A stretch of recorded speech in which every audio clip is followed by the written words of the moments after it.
अस्सलाम वालेकुम नाजरीन, उम्मीद है कि आप सब खैरियत से होंगे और आपकी पढ़ाई बेहतर चल रही होगी। नाजरीन, मैं उम्मीद करता हूं कि आपका 5वां सेमेस्टर का इम्तिहान बेहतर गया होगा। अब हम लोग बिना किसी ताख़ीर के छठे सेमेस्टर की तैयारी शुरू करते हैं। छठे सेमेस्टर में जो पहला पर्चा है आपका CC 13, वो सवाने खुदनविश्त और खाके पर मबनी है। तो ये इंशाल्लाह हम लोग शुरू करते हैं CC 13, उसके बाद फिर 14, 15, 16 इस तरह से हम लोग कंप्लीट कर लेंगे सब। तो CC 13 में जो आपका निसाब है उसको हम लोग इस वीडियो में देख भी लेंगे और उसके बाद जो है एक एक करके तमाम टॉपिक्स पर क्लियर करने की कोशिश करेंगे। इसका ये फुल मार्क्स 75 का जैसा कि आपका होता है वैसा ही है सेम। तो इसमें 3 अहम टॉपिक है, सवाने खुदनविश्त और खाका।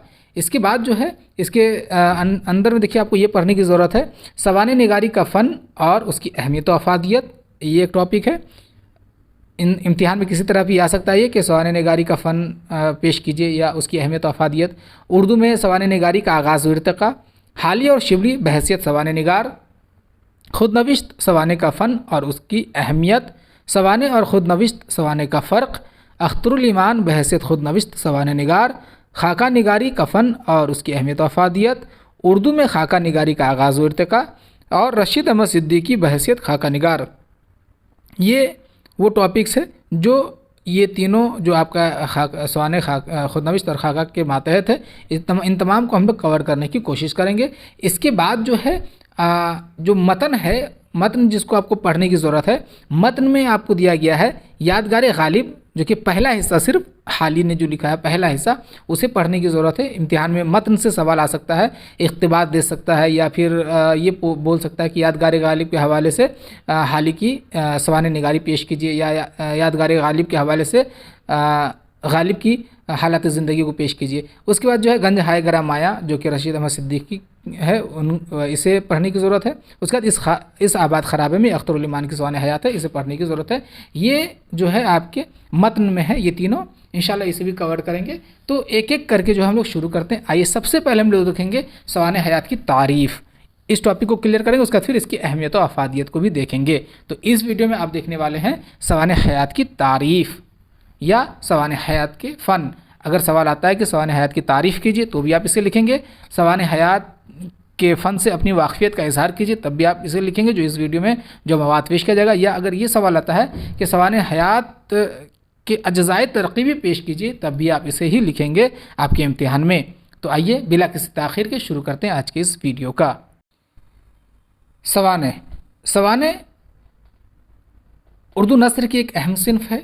सवाने अरबी ज़बान का लफ्ज़ है जो सानहा की जमा है और जिसके लुग़वी मानी वाक़यात, हादसात या हालात ज़िंदगी के हैं। चूँकि सवाने जो है वो एक नस्री सिन्फ़ है, इसलिए इसके इस्तिलाही मानी को भी समझने की ज़रूरत है। तो लुग़वी मानी तो आप समझ गए कि वाक़यात या हादसात या हालात ज़िंदगी के हैं, लेकिन नस्री सिन्फ़ की सिन्फ़ की हैसियत से इसकी जो तारीफ़ है वो ये है कि सवाने उम्री का मतलब वाक़यात हयात, हालात ज़िंदगी या ज़िंदगी का मुकम्मल बयान है। सवाने हयात जो है वो या सवाने उम्री दोनों ही एक ही चीज़ है, सवाने हयात या सवाने उम्री। तो ये वो सिन्फ़ है जिसमें किसी इंसान की मुकम्मल ज़िंदगी पैदाइश से लेकर के वफ़ात तक उसके तमाम ख़यालात, नज़रियात, आदत व अतवार, तमाम चीज़ों को सवाने में पेश की जाती है। तो उसे ही सवाने हयात कहते हैं, ये समझ गए आप। सवाने को अंग्रेज़ी में बायोग्राफ़ी कहते हैं। बायो के मानी है हयात और ग्राफ़ी के मानी है निगारिश यानी लिखना। इस तरह बायोग्राफ़ी का मतलब है हयात निगारी यानी रुदाद ज़िंदगी तहरीर करना, यानी कि मुकम्मल ज़िंदगी को तहरीर करना ही बायोग्राफ़ी है, यानी सवाने उम्री या सवाने हयात है। सवाने उम्री एक ऐसी सिन्फ़ है जिसमें किसी शख्सियत की ज़िंदगी में पेश आने वाले वाक़यात की ऐसी तस्वीर पेश की जाती है जो हर लिहाज से मुकम्मल हो। समझ रहे हैं आप कि सवाने हयात किसे कहते हैं? ये तमहीद है, तारीफ़ के तौर पे आप समझ रहे हैं कि सवाने हयात क्या है। अब तक हम लोग यही समझे हैं कि सवाने हयात में किसी एक शख्सियत की ज़िंदगी जो कि पैदाइश से लेकर के वफ़ात तक उनके तमाम आदत व अतवार, तमाम वाक़यात, तमाम हादसात, तमाम चीज़ों को जो है सवाने हयात में पेश की जाती है तफसील के साथ। آئیے اب دیکھتے ہیں مختلف ماہرین نے سوانح کی کیا کیا تعریف کی ہے۔ تو مختلف اہل قلم نے سوانح نگاری کے بارے میں اپنے خیالات کا اظہار کیا ہے اور اپنے مخصوص نقطۂ نظر سے اس صنف کی تعریف متعین کرنے کی کوشش کی ہے۔ دیکھیے، انگریزی ادب میں ڈرائیڈن نے سب سے پہلے سوانح کی تعریف پیش کی ہے۔ اس کے مطابق اسے آپ غور سے سنیں، کیونکہ ایسا ہے کہ اس سے موروثی سوالات بھی آپ کے حل ہو جائیں گے۔ پھر جب موروثی ویڈیوز بنائیں گے تو اس میں آپ آرام سے سمجھنے کے قابل ہو پائیں گے، اس لیے غور سے سنیں کہ ڈرائیڈن نے سب سے پہلے سوانح کی تعریف پیش کی ہے۔ کیا کہا ہے انہوں نے کہ اس کے مطابق کسی خاص شخص کی زندگی کی تاریخ سوانح عمری ہے، یعنی کہ کوئی خاص جب شخص ہے اس کی زندگی کی جو تمام تاریخ ہے، پیدائش سے لے کر کے وفات تک اس کی جو تاریخ رہی ہے وہی سوانح عمری ہے، اس کے مطابق، ڈرائیڈن کے مطابق۔ اسی طرح مشہور نقاد شمس الرحمن فاروقی کے خیال میں سوانح عمری، یہ جو واون ہے اسے سوانح عمری سے پہلے ہونا چاہیے تھا، تو سوانح عمری صاحب سوانح کی شخصیت کے تمام اہم پہلوؤں کے بارے میں ہماری معلومات میں اضافہ کرتی ہے اور صاحب سوانح کے ذہنی ارتقاء کو سمجھنے میں ہماری معاون ثابت ہوتی ہے۔ یعنی کہ سوانح عمری جو ہے وہ جس کی سوانح عمری ہم لوگ لکھ رہے ہیں اس کی تمام زندگی کو سمجھنے میں ہم لوگوں کے لیے وہ معاون ثابت ہوتی ہے، مددگار ثابت ہوتی ہے۔ کون؟ سوانح عمری، یہ شمس الرحمن فاروقی کے مطابق ہے۔ اس کے علاوہ دیگر تعریفات دیکھیں کہ اس تعریف کے روح سے سوانح عمری کسی انسان کی شخصیت کے پورے تعارف اور مکمل آشنائی کا وسیلہ ہے۔ پروفیسر گیان چند جین اپنی تصنیف ادبی اصناف میں سوانح عمری کی وضاحت کرتے ہوئے لکھتے ہیں کہ اس میں، یعنی سوانح عمری میں، کسی شخص کے حالات زندگی اور شخصیت کے بارے میں لکھا جاتا ہے۔ یہ ایک مختصر مضمون بھی ہو سکتا ہے، پوری کتاب بھی، یہ گیان چند جین کے مطابق ہے۔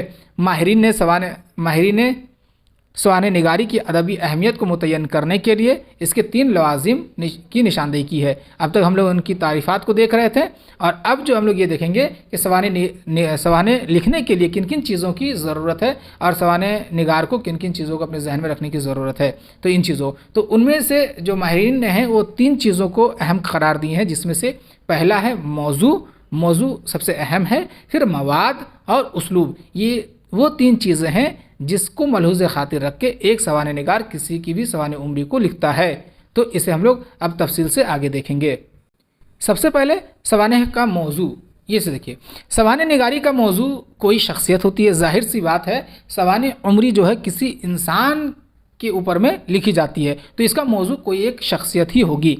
ایک معمولی انسان سے لے کر کے عظیم ہستیوں تک تمام انسان سوانح نگاری کا موضوع بن سکتے ہیں، لیکن شرط یہ ہے کہ جس انسان کی آپ سوانح عمری لکھنے کا ارادہ کر رہے ہیں اس کی زندگی ایسی ہو جس کو پڑھ کر کے دوسرے انسان جو ہے انسپریشن لے، نہیں تو پھر مزہ نہیں آئے گا۔ لیکن عام طور پر کسی قومی رہنما، مذہبی پیشوا، مدبرین سیاست، صحافی، مقرر، ادیب، شاعر وغیرہ کو سوانح عمری کے لیے منتخب کیا جاتا ہے، کیونکہ ان کی زندگی میں ایسے کارنامے ہوتے ہیں جن کو پڑھ کر کے عام انسان جو ہے اس طرح بننے کی کوشش کرتا ہے۔ اگر کسی عام انسان کی زندگی میں بھی ایسے واقعات ہیں جس سے دوسرے انسان جو ہے اثر قبول کر سکتے ہیں، تو آپ اس سے اپنی سوانح کے لیے منتخب کر سکتے ہیں۔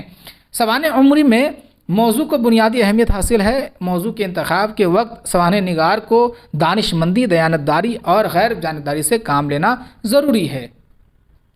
جب سوانح نگار موضوع کا انتخاب کرتا ہے تو اسے بہت غور و فکر کرنے کی ضرورت ہے، کیونکہ اگر وہ ایسے شخص کو منتخب کر لیتا ہے جو کہ اس کا قریبی ہے، رشتہ دار ہے، ماں ہے، باپ ہے، بھائی ہے، بہن ہے یا کوئی دوست ہے، تو ایسے حالات میں ہوتا یہ ہے کہ سوانح نگار جو ہے صاحب سوانح کے ساتھ غیر جانبداری نہیں برت پاتا ہے، اس کے ساتھ جو ہے انصاف نہیں کر پاتا ہے، یعنی کہ خوبیوں کو چھپا لیتا ہے اور خامیوں کو چھپا لیتا ہے اور خوبیوں کو بڑھا چڑھا کر کے پیش کر دیتا ہے۔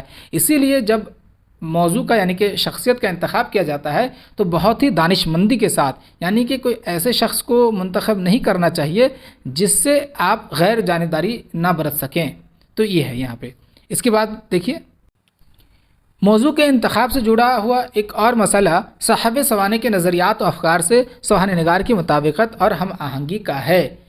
یہاں پہ یہ سمجھنے کی ضرورت ہے کہ آپ جس انسان کی سوانح عمری لکھ رہے ہیں وہ انسان جس طرح سے کسی بھی چیز کو سوچتا ہے، اس کے جو نظریات ہیں، جو افکار ہیں، اور آپ کے جو نظریات اور افکار ہیں وہ دونوں میچ کھاتے ہیں یا نہیں، دونوں میں اگر میل نہیں ہوا تو بہت پریشانی ہو جائے گی۔ یعنی کہ آپ मौजूदा दौर को जिस नज़र से देखते हैं और जिसकी सवानें आप लिखना चाहते हैं, अगर वो समाज को उस नज़रिए से नहीं देखता है तो उसकी सवाने उम्री आप बेहतर नहीं लिख पाएंगे। ये कहने का मतलब है हर मुसन्निफ़ के कुछ मखसूस नज़रियात अफ़कार होते हैं जो उसके तासुबात और तरजीहात की तश्कील करते हैं। वो अपने नज़रियात की रोशनी में सवाने उम्री के हीरो के अफ़कार और नज़रियात को जांचता और परखता है। अगर सवाने निगार और साहब सवाने के नज़रियात में यकसानियत और हम आहंगी ना हो तो नज़रियाती इख्तिलाफ़ की वजह से हीरो के महासीन, हीरो यानी कि जिसका आप लिख रहे हैं, हीरो के महासीन यानी खूबी भी ऐब बन जाते हैं। इसीलिए आला दर्जे की सवाने उम्रियाँ उन मुसन्निफ़ीन ने लिखी हैं जिन्हें अपने मौजू से हमदर्दी थी। यानी कि आप जो सोच रहे हैं, अगर आप समझते हैं जो चीज़ और आप जिसका सवाने लिख रहे हैं, अगर वो कुछ और सोचता है तो फिर ऐसा होगा कि आप उन चीज़ों को खामी करार दे देंगे और उसे खामी बनाकर पेश कर देंगे अगरचे वो खूबी है। तो इसीलिए जब आप मौजू का इंतखाब करें, यानी कि जिस शख्स पे आपको लिखना हो उसका जब आप इंतखाब करें तो आप तमाम चीज़ों को पहले जांच लें कि उस इंसान के नज़रियात और अफ़कार से आपका जहन मेल खाता है या नहीं खाता है, वरना वो सवाने उम्री जो है वो बेहतर नहीं होगी। ये यहाँ पे कहने का मकसद है। अब आगे देखिए, दूसरा अहम जो जुज़ है वो है मवाद। तो सवाने निगारी के लिए मवाद की फ़राहमी के ज़राए, यानी कि जब आप किसी शख्स को मुंतखब कर लेते हैं कि हाँ मुझे इसके ऊपर में सवाने लिखना है, तो जब सवाने आप लिखने के लिए मुंतखब कर लेते हैं शख्स को, तो उसके बाद उसके हवाले से मवाद की फ़राहमी मवाद हासिल करने की कोशिश करते हैं। तो आप कैसे कैसे मवाद हासिल कर सकते हैं वो यहाँ पे आपको समझना है। सवाने निगार के लिए सबसे अहम मसला मवाद की फ़राहमी का होता है, इसलिए ऐसी शख्सियत का इंतखाब नहीं करना चाहिए जिसके मुतालिक मवाद न मिलता हो। सवाने उम्री के लिए ऐसी शख्सियत का इंतखाब ज़्यादा मुनासिब है जिन पर उस मकसद के लिए दरकार मवाद मौजूद है। सवाने निगारी के लिए ऐसी शख्सियत का इंतखाब भी नामुनासिब है जिसका मवाद दूसरों के कब्ज़े या तहव्वुल में हो और नाकाबिल हुसूल हो। यानी कि जिस शख्स के हवाले से आपको इन्फॉर्मेशन ही नहीं आपके पास है या मवाद ही नहीं है, तो फिर आप उसके हवाले से लिखेंगे कैसे? इसलिए ऐसे शख्स का इंतखाब नहीं करना चाहिए। सवाने निगार के सामने मवाद की फ़राहमी के मुतअद्दिद ज़राए होते हैं जिनकी तफसील दर्ज झैल हैं, यानी कि आप किस किस तरह से किसी शख्स के हवाले से मवाद हासिल कर सकते हैं, वो ज़राए जो है वो ये हैं। एक नंबर है तसानीफ़, यानी कि जिस इंसान का आप लिख रहे हैं वो क्या क्या तख्लीक किए हैं, उसकी वजह से आप जो है साहब सवाने के हवाले से बहुत से मवाद हासिल कर सकते हैं। यानी कि अगर आप गालिब का सवाने लिख रहे हैं तो गालिब की तसानीफ़ की वजह से जो है की मदद से जो है आप गालिब के हवाले से बहुत से मवाद इकट्ठा कर सकते हैं। तो वही कहते हैं तसानीफ़। सवाने उम्री के हीरो की मतबूआ व गैर मतबूआ तसानीफ़, यानी कि जो सवाने उम्री का हीरो है वो जो किताबें छपवाएँ या नहीं छपवाएँ हैं उन सब से मदद ले सकते हैं। 2 नंबर है मुतफरिक दस्तावेज़, यानी कि मुख्तलिफ़ किस्म के दस्तावेज़ डॉक्यूमेंट्स, जैसे कि मुंतशिर कागज़ात। किसी भी इंसान की ज़िंदगी के हवाले से बहुत से कागज़ात होते हैं जो इधर उधर फैले हुए होते हैं, कहीं किसी जगह कोई किसी जगह है, तो उन तमाम को इकट्ठा करके आप जो है मवाद इकट्ठा कर सकते हैं। तारीख़ी दस्तावेज़ है या कानूनी दस्तावेज़ है, विलादत वफ़ात सर्टिफ़िकेट है यानी कि बर्थ सर्टिफ़िकेट या राशन कार्ड है, पासपोर्ट वगैरह है, इन तमाम की मदद से जो है आप मवाद इकट्ठा कर सकते हैं। 3 नंबर समई मवाद, यानी कि जो हम लोग वीडियो वगैरह या ऑडियो वगैरह सुनते हैं उसे समई मवाद कहते हैं, जैसे रेडियो के अदबी प्रोग्राम, मवाहिस, इंटरव्यूज़ वगैरह, इन सब से भी मवाद इकट्ठा किया जा सकता है। 4 नंबर मासरीन, अहले ख़ानदान, दोस्त अहबाब, अज़ीज़ व अक़ारिब, यानी कि जिसकी सवाने उम्री आप लिख रहे हैं उसके जो मासरीन है, उसके साथ उसके वक्त के जो लोग हैं या उसके जो घर वाले हैं, उसके दोस्त अहबाब हैं, इन तमाम से पूछ पाछ करके आप जो है मवाद इकट्ठा कर सकते हैं। या 5 नंबर है ज़ाती मुशाहिदा, सवाने उम्री के हीरो के अक़वाल व अमाल, नज़रियात, अफ़कार वगैरह, इन तमाम की वजह से जो है एक सवाने निगार सवाने के हीरो के मवाद को इकट्ठा कर सकते हैं। उसके बाद देखिए तीसरा अहम जो जुज़ है वह है उसलूब। तो फ़न सवाने निगारी में मौजू और मवाद के बाद उसलूब की बड़ी अहमियत है। उसलूब के सिलसिले में ये बात भी अहम है कि अच्छा पहले आप ये समझ लें कि उसलूब किसे कहते हैं। उसलूब कहते हैं लिखने के अंदाज़ को, लिखने के स्टाइल को उसलूब कहते हैं। हर एक सवाने निगार हो या अदीब हो या शायर हो, कोई भी हो, उसका अपना लिखने का अंदाज़ होता है। जब आप भी कुछ तख्लीक करेंगे तो आप देखेंगे कि आपका अंदाज़ दूसरों से मुनफरिद है। तो ये उसलूब है। अब क्या है कि किसी का उसलूब ज़्यादा पेचीदा हो जाता है, किसी का आसान हो जाता है, सहल होता है, तो इस पे मेहनत करने की ज़रूरत है। यानी कि उसलूब को आप यूँ समझ सकते हैं कि जिस तरह से हम लोग बात करते हैं तो पेचीदा से पेचीदा मसाइल को देखेंगे आप कि कुछ लोग बहुत आसानी से पेश कर जाते हैं, तो आप बोलते हैं कि वह बहुत आसान कहता है, तो वो उसका अंदाज़ है, अंदाज़ गुफ्तगू है। और किसी का अंदाज़ गुफ्तगू आसान से आसान चीज़ों को मुश्किल से मुश्किल बना के पेश करता है। तो इस तरह से आप समझ सकते हैं। तो सवाने लिखने के लिए जो उसलूब दरकार है वो बहुत ही आसान, शगुफ्ता और सहल होना बेहद ज़रूरी है। पेचीदगी अगर आपके या गुंजलक आपके उसलूब में मौजूद है तो फिर ये सवाने निगारी के लिए दुरुस्त नहीं है। तो ये 3 चीज़ें जो अहम अहम जुज़ है वो हम लोग इसमें देख चुके हैं। अब देखते हैं सवाने निगारी के उसूल और मसाइल। कुछ उसूल और कुछ मसाइल जो सवाने निगारी के हवाले से उसे भी देख लेते हैं कि ज़िंदगी का सिलसिला वाक़यात की कड़ियों से बनता है, लेकिन सवाने निगार के लिए हर वाक़या अहम नहीं होता। वो हर वाक़या सवाने में दर्ज नहीं कर सकता। वाक़यात की काट छाँट और उनका इंतखाब फ़न सवाने निगारी का अहम मसला है।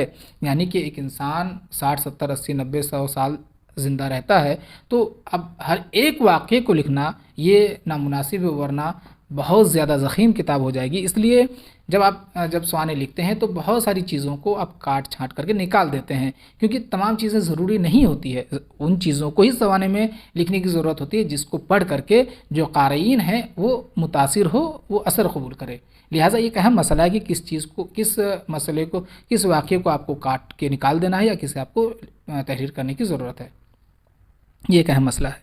उसके बाद देखिए, जदीद नफ्सियात ने सवाने निगार के लिए हीरो की बातनी कैफियत तक पहुँचने के इम्कानात ज़्यादा वाज़े कर दिए हैं और सवाने निगारी के फ़न को बहैसियत मजमूई एक नए रुख से आशना किया है, जिसके सबब इंसान के मुताले में बड़ी दिलचस्पी ली जा रही है। फ़नी एतबार से यक रुखी और यक तरफ़ा सवाने या मद्दाही खा कितनी ही मेल और मरबूत क्यों ना हो, बेजान सवाने है। यानी कि अगर आप किसी की सवाने उम्री लिखे हैं और ख़ूब एक तरफ से जो है तारीफ़ पे तारीफ़ किए जा रहे हैं, अब चाहे आप कितना ही उम्दा लिख दें लेकिन वो जो है बेजान है, यानी बेकार है वो सवाने उम्री, ये कहने की कोशिश की जा रही है यहाँ पे। इसी तरह अक़ीदतमंदी फ़नी एतबार से आला सवाने निगारी की राह की सबसे बड़ी रुकावट है। यानी कि जिसकी आप सवाने उम्री लिख रहे हैं उससे आप मोहब्बत या अक़ीदतमंदी या नफ़रत नहीं बरत सकते हैं सवाने के साथ, वरना सवाने जो है वो सवाने निगारी जो है आपकी बेहतर नहीं होगी। किसी की सीरत को ऐसी बनाकर पेश करना जैसी वो फिलवाक़े नहीं है, असल सीरत को मनसूख करने के बराबर है, यानी कि ख़राब कर देने के बराबर है। मग़रबी मुसन्निफ़ीन में वासविल, जिसने लाइफ जॉनसन जैसी शाहकार सवाने उम्री लिखी, इस बात का कायल है कि सवाने उम्री तवील और भारी भरकम होना चाहिए, लेकिन जदीद सवाने निगार टन स्टर पीछी तफसीलात के हक़ में नहीं है। यहाँ पे एक मग़रबी मुसन्निफ़ है वासविल, जिसके मुताबिक कहते हैं कि वो तमाम चीज़ों को पेश करने की ज़रूरत है, यानी कि जो इंसान जिस तरह से वारिद हुआ है, जैसा है वैसे आप लिख दीजिए। और जो निगाटन है वो कहते हैं कि नहीं, तफसीलात की ज़रूरत नहीं है। वह सवाने निगारी में इजाज़ व इख्तिसार यानी मुख्तसर होना, हुस्न इंतखाब यानी कि अहम अहम वाक़े का इंतखाब करना, आज़ादी ख़याल, इजहार हकीकत, गैर जानिबदारी, बेतआसुबी, गैर जज्बाती अंदाज़ और वाक़यात की तरतीब में रब्त व तवाज़न पर ज़ोर देता है। और ये अहम भी है कि जो सवाने हम लोग लिखते हैं वो मुख्तसर हो, ज़्यादा तवील ना हो, जिससे ऐसा ना हो कि पढ़ने में जो कारी है उसका जहन बोझल हो जाए, और वाक़यात में हुस्न इंतखाब हो, ऐसे वाक़यात का ही इंतखाब किया जाए जिसको पढ़ के कारी के जहन पे जो है असर पैदा हो। उसके बाद आज़ादी ख़याल के जो सवाने निगार है वो खुलकर अपनी राय भी रख सके कि किस तरह से वो शख्स है। उसके बाद इजहार की हकीकत, यानी कि जो पेश की जा रही है, जो चीज़ें पेश की जा रही हैं वो हकीकत है या हकीकत पर मबनी हो। उसके बाद गैर जानिबदारी, यानी कि कोई मोहब्बत, कोई अकीदत आपको दिखाने की ज़रूरत नहीं है। बेतासुबी, यानी कि आप नफ़रत भी नहीं दिखा सकते। अगर आपको नफ़रत है तो आपको उससे साइड में रखने की ज़रूरत है। गैर जज्बाती अंदाज़ वाक़यात की तरतीब में रब्त तवाज़न पर जोर देता है। ये तमाम चीज़ें अहम है सवाने के लिए। अज़ीज़ नाज़रीन, आज हम लोग सवाने की तारीफ़ और उसके फ़न पर गुफ्तगू कर चुके हैं। उम्मीद है कि आपको ये वीडियो पसंद आई होगी और सवाने की तारीफ़ और उसके फ़न को आप अच्छे से समझ गए होंगे। अगर आपको कहीं परेशानी हुई हो या पेचीदगी का एहसास हुआ हो तो कमेंट बॉक्स में ज़रूर इज़हार करें, मैं उसे दूर करने की कोशिश करूँगा। अगर कहीं पे कोई गलती राह पा गई हो तो उसे भी आप उसकी भी निशानदेही करें ताकि मैं उसे दुरुस्त कर लूँ। इंशाल्लाह अगली वीडियो में हम लोग सवाने की अहमियत और अफादियत को देखेंगे, और तब तक आप इस वीडियो को एक बार और देख लें ताकि इसमें जो चीज़ें पेश की गई हैं वो आपके जहन में आ जाएं और आप इसे अपनी कॉपी में ज़रूर नोट डाउन कर लें। अब इजाज़त दीजिए, अल्लाह हाफिज़।